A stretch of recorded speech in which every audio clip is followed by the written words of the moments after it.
Hey everyone, today on the Bulletin, we're talking Xbox All Access. I'm Janet, here again with Nerd Much for the Bulletin, a show where we use recent industry news to launch into larger industry discussions, and today the topic at hand is Xbox All Access. Now, we'll start by breaking down just what this means, what this entails, and then we'll move into whether or not we think it's a good deal or not. It kind of pose some larger questions to you guys. So, Xbox All Access, for those of you who are unfamiliar, this was rolled out by Microsoft like mid to late last week, and it's a way for you to get an Xbox console, but without having to just pay a bunch of money up front or do a combination of like paying the system, but then you have to pay for the passes on the side, and you're like, do I, pay it all up front with the $60, or do I do like a $10 a month, but then I'm getting ripped off, all of those decisions, none of that is involved. So what this is instead is you get an Xbox One console, Xbox Live Gold, and the Xbox Game Pass, no upfront cost, one low monthly price. This is how it's listed on their website. So it's 24 months financing with 0% APR, which means that you have 2 years to pay for the system, and there's no interest accruing during any of that time. It doesn't cost you anything extra on top of what it already costs. You can get either an Xbox One S or an Xbox One X. You'll also get 2 years of Game Pass, which it gives you access to 100 games and counting. They continue to add more games. They also have a part of Game Pass where you get Xbox One exclusives the day they're released. Now, I know you guys are like, oh, there's not a lot of exclusives, but still a very cool extra to get where you can kind of keep up with modern stuff going on with Microsoft without actually having to pay like $60 each time a new Xbox exclusive game comes out. You also get 2 years of Xbox Live Gold, which of course allows people to go online. You get free games every month. It's hit or miss like with any of the other services, and you get exclusive discounts. Now, this is a limited time offer for qualified customers. I'm not really sure how difficult it is to get approved for that. But it's important that you guys do know this is limited time so that if you want to take advantage of it, you act sooner rather than later. Now, I don't know if they're just putting that there to be safe or kind of what the situation is.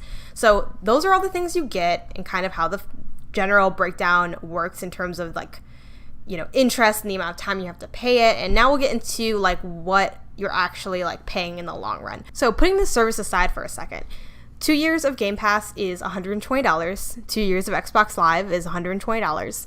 An Xbox One X is $500. So that would be a total of $740 that you'd be paying if you weren't thinking about the service at all, that you'd have to pay, I guess, immediately, which is a lot of money. And granted, that's not factoring in taxes. So with this program, you can just pay $34.99 a month, which is approximately $840. Now, you'll notice that's $100 more, but when you consider taxes, it really isn't much of a gap. You'd be maybe you're overpaying by a little bit, but it's pretty insignificant. Now, running those same numbers but with the Xbox One S, Microsoft lists it online as a savings of over $130. Now, I'm not exactly sure where those figures come from exactly, and everyone's tax situation is a little bit different, but that one's definitely a savings. You'll notice too on their website they don't say that you're making a savings when you do the One X, because I think you are overpaying by maybe $50. I would assume so, or at least some people, depending on your tax, might be overpaying, which is why they didn't list it as a savings. But it's a pretty negligible difference in the grand scheme of things, especially the way you're paying it out. You get Xbox One console, Live, and Game Pass for a monthly price, and if you want to finance for a One S, that monthly price is $21.99. If you want to finance for a One X, that monthly price is $34.99. Overall, I think this is really strong. I know Microsoft's lost this gen in a lot of ways in terms of, not having a whole bunch of exclusives. Obviously, they had an incredibly weak start. Bundling the Kinect was a mistake. Wanting us to log in every day was a mistake. The general push towards digital was a mistake. There were a lot of mistakes made out the gate that I'm sure they wish they could go back and fix. But I feel like Microsoft just keeps getting better and better with what they're offering. And to be real, I know a lot of people probably don't do this because it doesn't make any fiscal sense to do this.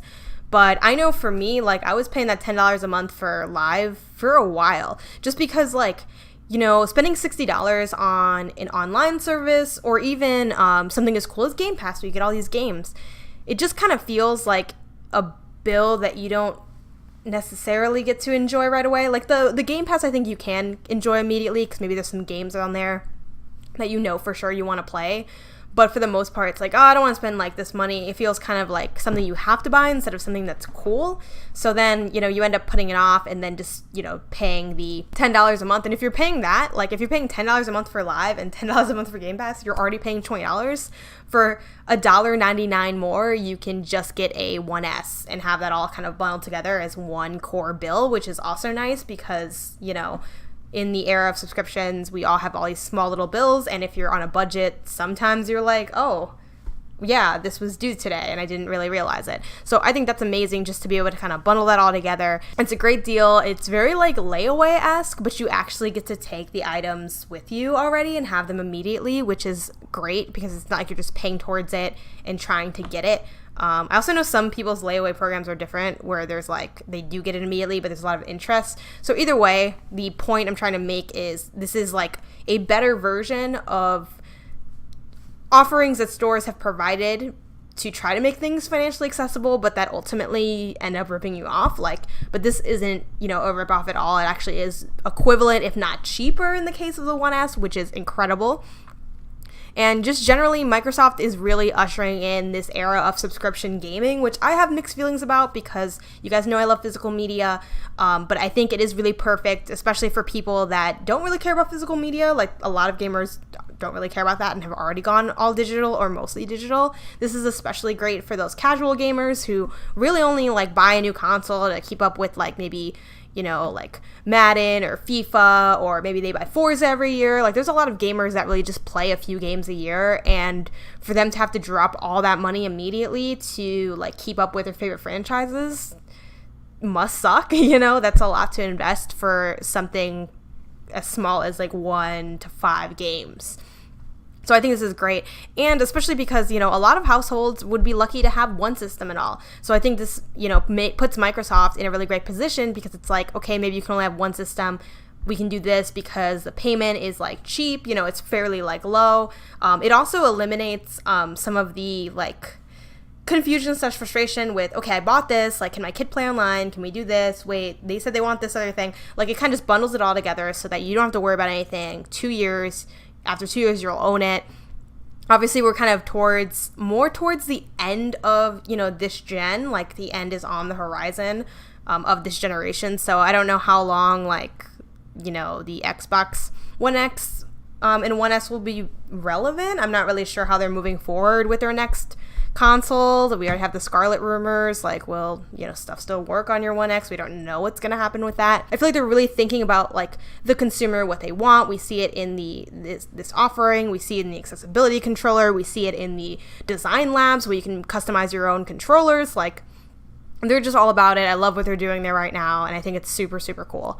So let me know in the comments below, guys, what you think about this deal. Are you going to actually take advantage of it? And is this something you would like to see become a sort of industry standard? Would you like to see all, companies at one point offer this kind of financing?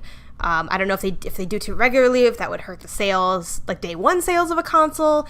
I would love to see Xbox do this for their next system, but they probably wouldn't do it immediately, which I can kind of see why from a business standpoint. So yeah, let me know what you're thinking in the comments below. And if you're interested in Xbox All Access, go ahead and check out their website. We'll put links in the description. But basically the process is that you're going to have to go to a Microsoft store near you, and then you just choose what bundle you want, whether it's the 1S or the 1X, and then you apply for a Dell Preferred account and then start paying it off. I'm not sure how difficult it is to get that. I imagine it's not terribly, because it seems like a pretty kind of standard deal to have set up, but we'll kind of maybe hear more about that as time goes on if people have difficulties with that, but I think it's going to be a fairly simple, accessible process. Be sure to give this video a thumbs up, be sure to hit subscribe, tap the bell, and for all things nerdy, be sure to visit us over at our website, which is nerdmuch.com.